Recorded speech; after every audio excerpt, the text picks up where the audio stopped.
बड़े मियाँ, क्या बात है? बड़े परेशान लग रहे हैं।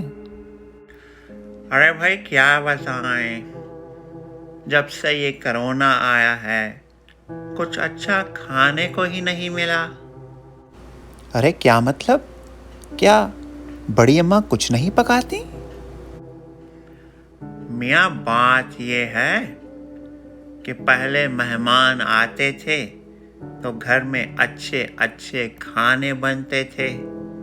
अब जब से ये कोरोना आया है ना कोई मेहमान आया और ना ही कुछ अच्छा खाने को मिला।